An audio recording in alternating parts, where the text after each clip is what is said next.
Hey, welcome to another Friday's episode of Secrets from the Saddle, all things cycling podcast with your host Sylvie and Coach's Corner. So today we're going to be talking about how to cycle faster and increase your average speed.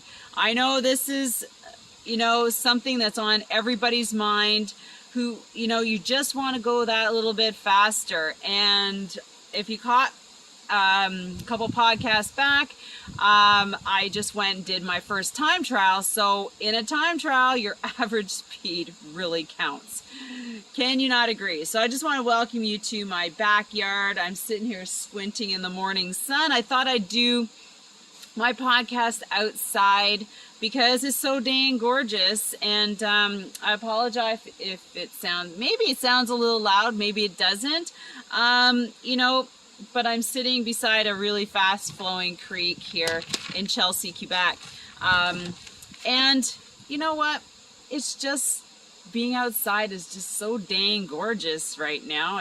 I couldn't resist. So let's get into how you can get faster. Now, there are a couple of things you have to think about and you need to actually quantify and track this kind of data if this is truly what you're going for.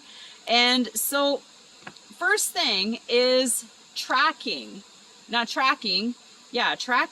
So are you going to, you need to pick like a time period or an event. So like time trials are awesome because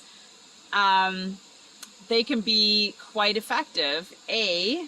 If you have one in your region, then it's a good idea just to go there and for the first time and just see where you're sitting. So like we went to an event the other week and it was just good to go out there and put yourself through the paces and by yourself, right? So there's a difference between, riding by yourself and riding with a really fast-paced group, because of course that fast-paced group is going to give you amazing average. That's not truly yours, but that of the group, because you're literally in there drafting.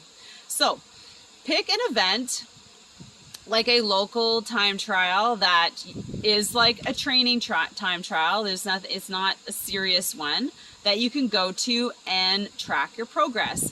Or like just pick a time frame like a month or maybe 2 months, and you're going to go out and you're going to like log a 3-kilometer sprint.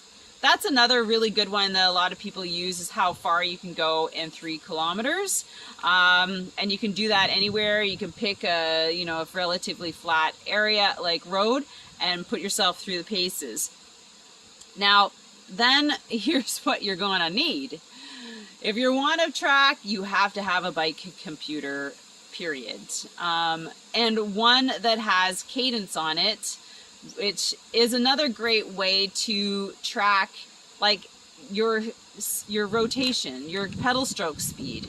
Because if you're going at, 70, 80 kilometers, guaranteed you're probably not going to get too fast.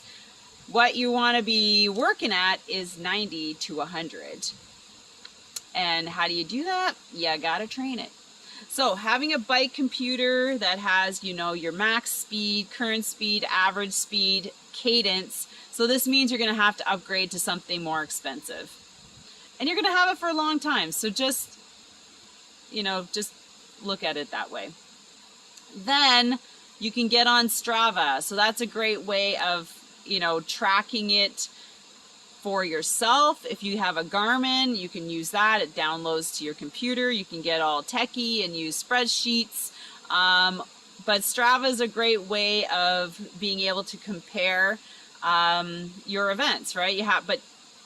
And again, Strava average is of your whole ride, right? If you warmed up at 15 kilometers an hour and then you went out and raced on the same download or same recording, your average speed is going to be overall. It's not going to be what you did in your event. So you have to make sure that you know that, And I was just thinking about that the other day because I'm like, I went out for our own little training 15K time trial, and I was like, you know, I know my average speed was higher than this, but of course you got the before and you got the after that you're factoring into the whole thing. So make sure you know that so you don't beat yourself up and say, oh my gosh, like I'm so slow. You're not. You're just looking at the wrong data.